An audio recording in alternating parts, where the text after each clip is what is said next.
Hey crew, it's Pitt, and I'm back with a follow-up video from last night's live stream, which if you missed will be linked down below, where I had a very lengthy discussion with the Indian Jesus and a couple of the people from his chat, and it was very productive, I feel. And so we're gonna look at it real quick just to give y'all an idea of what was going on, right? And so uh, and I got pressed in a couple of places, and I want to address them. And so we're going to do that in reaction video style, and then I've got a little bit to say at the end. But let's dig it. Oh, very much. I think we covered a lot here. We covered a lot. We started with the MBTI, and we went all over the place. But I think All over the at place. the core of it, we really did focus on why we want to be up here saying things to other people. Right. And the I as much as I disagree with some of the opinions that you have, I definitely appreciate your willingness to put them out there and your desire to seek out and learn more. That's always something that we need Like that's a main goal on the channel, and you guys know that. more. We definitely need more. Absolutely. So Better thank you understanding very is very always much. better. If you want to hang out for a second, we could talk backstage. But if you're tired and you want to go, I will not blame you either. And you We're gonna guys go ahead and this channel, drop out, and and we're gonna get my to his outro. god damn! So we All right. did the damn thing. Not quite what I expected. I expected a little bit more butting of heads. I expected him to be a little bit so yeah. It's another preaching. Where is the evidence? There is none, and he was very open about that, and I appreciate that. From the very beginning, he was. It's all experiential. I don't know. I can't prove anything to you. I don't know how to prove this to you. I don't know that, but I just believe, and this works for me, and so I go with it. And if that's how you live your life, great. That is how you should be living your life. Figuring out what works for you and doing that.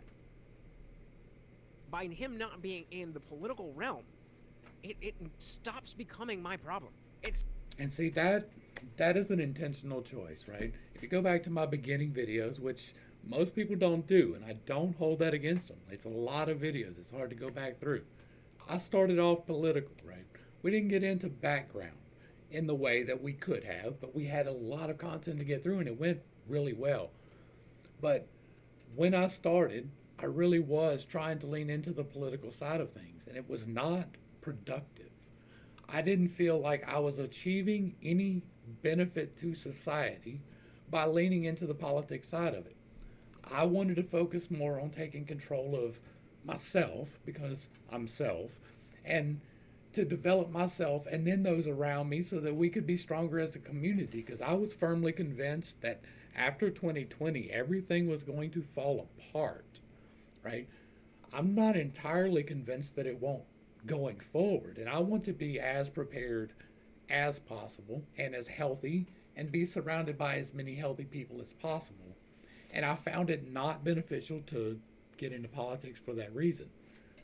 Plus, I got banned, right? I was shadow banned, literally banned for like 4 months total, and shadow banned for well over a year, with almost no growth on my channel for dealing with political things. And it was nowhere near as controversial. Well, I guess it was somewhat near as the topic that we kind of butted heads on a little bit, and I needed some pushback on, and we're going to talk about that.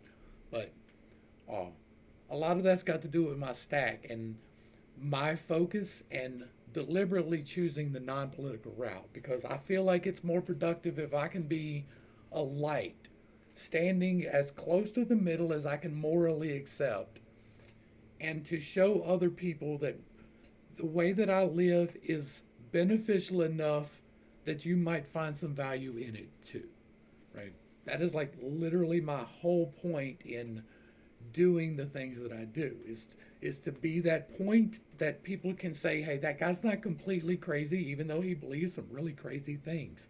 And if you get into my Bible study, I do. I believe some really crazy things. One of the things they didn't watch from the beginning. There's a reason why I put that in the intro to every video. Uh, if you start and you click on the thing where it pops up and it says unconventional Bible study, it takes you to my intro which starts before the Bible study, where I explain what positions I hold, why I hold them in general, and what I expect to get out of the reading of it, so that you're going into it knowing already the assumptions that I'm going to be making, the things that I am going to assume going forward, so that you're not blindsided by it if I forget to mention it in the video. And in that one video, like, I don't even read the Bible, I don't think. I just tell you about that. Just like I just did with the New Testament, I did that with the Old Testament. So that you can have a feel for where I'm coming from. Because I don't hold conventional beliefs. I don't believe that God is a sky daddy sitting there waiting to judge you. I believe that it is more of an experiential God, and I know that that's hard for some people, and some people are okay with no God at all. I'm okay with you being that way, right? That's one of the things that I really am perfectly fine with. God told me, and I really do believe this, God told me to say what I'm saying, and so I do. But he did not tell me to convince anybody to follow it, right? I am merely to relay the message, and if you follow it, that's cool. If you get anything out of it and it brings you closer to God in any way, I have done my job. I have been that light that drew you closer to the line that is him. I did need some pushback, however, and let's talk about that. It stops becoming my concern. I mean, to a certain extent, obviously, beliefs, beliefs dictate actions, and so that's why, on both sides of things, just for him personally, when he was saying, "Oh, I feel like," or at least I thought he was saying, "I feel like, the abuse I experienced as a child, I was tempting, my abuser." So This gets to be somewhat of a confusing issue, and I can tell that it makes him very uncomfortable, so I don't try to push that on anybody, right? It is a hard thing that I believe. It really is. To believe that the the way I describe it, and we've talked about it on here before, so I know my crew's cool with it. I was abused when I was a child, and I talk about how I agreed before I got here to be the temptation for that. That doesn't mean that it was a right thing for the guy to do in any way, shape, or form. It's kind of the same, but not nearly as important as if you're on a diet and you're passing by and you see cookies on the shelf. You know you're not supposed to have those cookies. It's not the cookies' fault that they're on the shelf. And you are supposed to not eat the cookies. But you do. And so I always try to make sure that I understand that it can be just a rationalization for my specific traumas. I am perfectly fine with that. My framework for God accepts that, whereas some people's doesn't, right? They have to believe that God is just and that all the experiences have to have a good or evil connotation to them. Whereas I don't. I believe that paths diverge, right? And some of those paths we predetermine before we get there. And if he would have resisted that temptation, then maybe there would have been someone else who didn't. And that's a much lengthier discussion. I do believe, however, that there is a multiverse that happens. That your particular soul that you are in control of right now, at this moment, is in one timeline. But 20 minutes ago, you died of an aneurysm in some completely unrelated timeline way over there, where you were an NPC for someone else. And then at points, your timeline will merge with someone else's timeline for a short period, and they become NPCs in yours, and you become NPCs in theirs. That's never to excuse the awful behavior that might happen, but I believe in an experiential God, right? So that he is experiencing our life either in retrospect or in the current situation, because it could be that everything is one soul, and that's a whole different theory to explore. But I believe that in order for him to experience, we are. And because he can't experience other than through us, in my belief, some of those experiences have to be terrible. A mother has to grieve their child. That's horrible. Nobody wants that ever. It's not a choice that you're making now. right? Sometimes it is. Sometimes it is. You're making a terrible choice and it results in the loss of your child. That's terrible in every single instance. And so it doesn't mean that it's your fault. It doesn't mean that it's their fault. And it doesn't mean that it's God's fault. It just means that at some point, this mother had to feel the experience of grief in order to have her soul contract completed. That's terminology. I don't believe there's a literal contract or literal terms. I just think it is more of an experience that you are designed to have. And maybe it's terrible.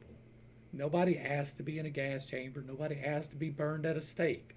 Those things were never correct. It was never okay to do them, ever. And I don't blame the victims, and I'm not trying to put any type of, you were a pretty baby, right? That is not it, ever at all. It is merely that maybe the soul contract was this experience. And that other things come from that, right? Past diverge from what happened. And it's hard to wrap your head around. It's hard for me to wrap my head around, and it's really hard to explain. But I don't hold it against anybody that they don't understand that and that they are like visceral in a reaction to it. I absolutely understand that reaction. I had to pin down on that and be like, well, hold on. We're definitely not gonna at least let you out of here without me saying my piece today. And I appreciate that, right? Some people wouldn't. Some people would not appreciate that pushback. I am extremely open to pushback. So I appreciate the questions. I appreciate the back and forth in a way that some people don't. That wasn't your fault. It wasn't your fault. It wasn't your fault. But for real.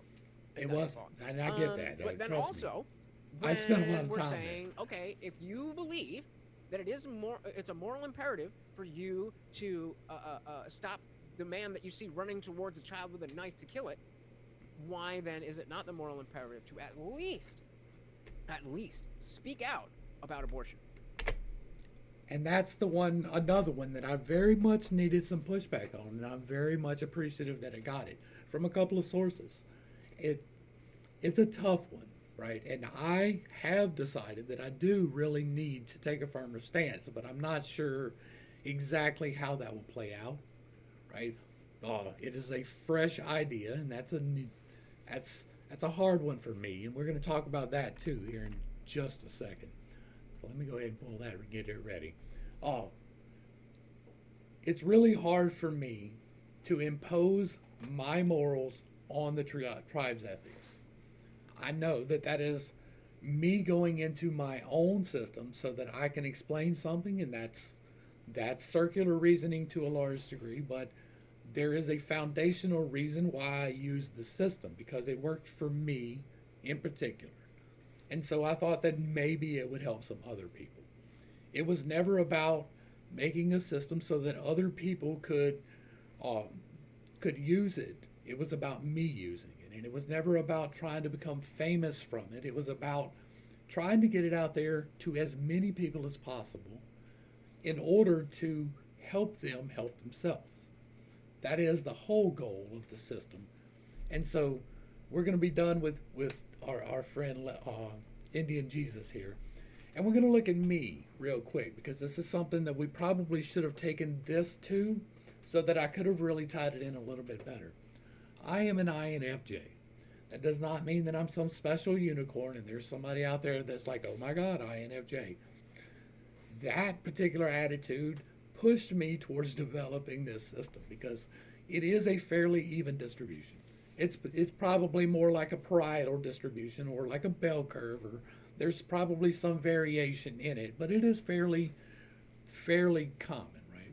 Now you only need so many people to do this job or that job. My particular thing is that I fit things in boxes. I spot patterns and inconsistencies faster than most people can draw a breath. It's just like that fast for me, because I can read the tribe's morals and their way, or their ethics. I can read their way of seeing it and narrowing down the possibilities like that fast. My problem is that I don't consider all the possibilities, right? That is what I really want to do, but I'm not the best at it. I have a very limited scope because I rely heavily upon my TI, and I get defensive behind my third eye, which is my TI. And so my logic is where I'm going to be pushing back against. That's where I have a hard time. Uh, I have a hard time if I'm logically inconsistent, and getting called out on it makes me extremely defensive because I have recognized that about myself. I'm able to accept the argument about abortion and to change my scope of things, but it's only because I've been working on myself. Right? I have to get firmer in my morals and where I stand.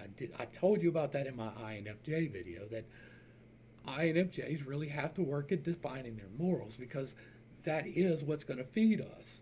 That's where we're going to get the most nourishment, is having our very firm morals, and being like NI is heavily laid into willpower, and so being very much aligned correctly with that is going to feed my soul, and being able to make sure that the correct ideas are considered is going to be a big deal. But I'm going to check that back against my personal logic, right? That's where the TI is going to come in again. This conversation is not really about the thing, so we're not really going to talk about that low receptor there. But the possibilities is where I get limited. And so I do need tribe pushback. I'm self. I have a hard time finding the people that will actually give me the pushback. I'm very good at molding myself in order to flex around your ideas, in order to keep you comfortable. So much so that I feel responsible for everyone being comfortable. That's why I have the issue that I have. Like, I had to spend a couple hours thinking about this. Why do I have such an issue about making the law? And it is because of that, right? Because I am so concerned about how everybody else is going to feel that it's almost overpowering. I have a very deep sense of responsibility to make sure that everybody feels good. Not just okay, but good.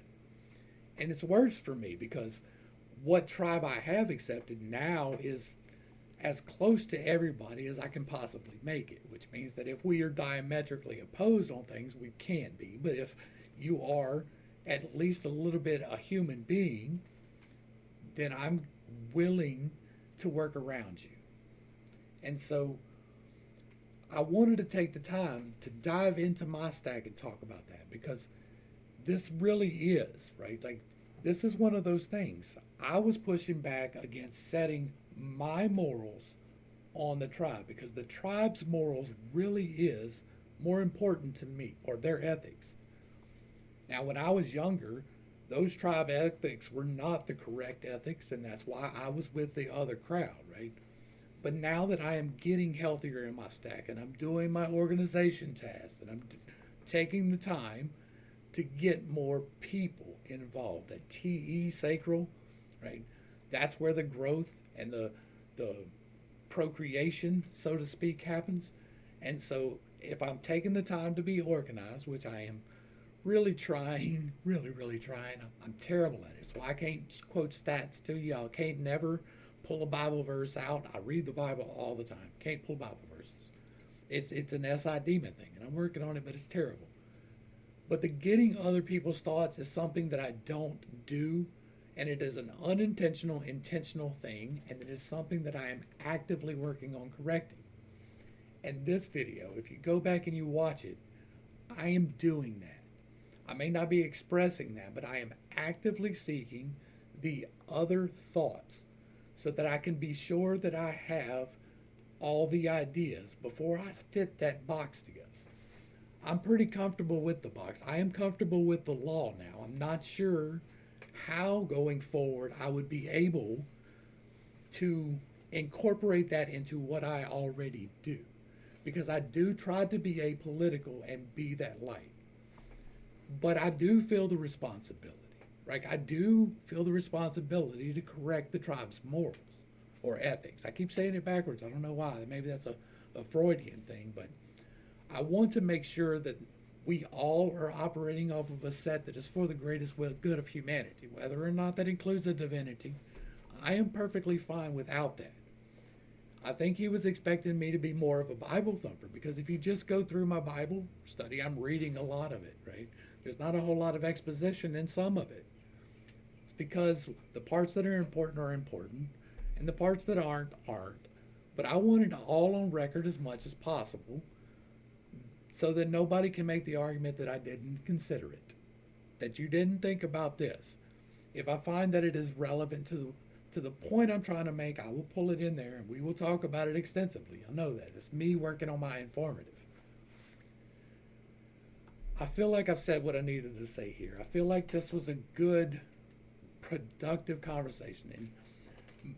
And I have reconsidered my position, right? I have decided that I am going to take a firmer stance. And if you don't know what I'm talking about, go back and check out the link down below. Y'all check out the Indian Jesus. Give him a like, share, and a sub. Throw him a comment. Let him know you appreciate what he's doing. He's out there trying to bring a little bit of enlightenment in his own manner. And while we don't agree on everything, I don't agree with everything on everybody, with anybody, right? Everybody does nothing.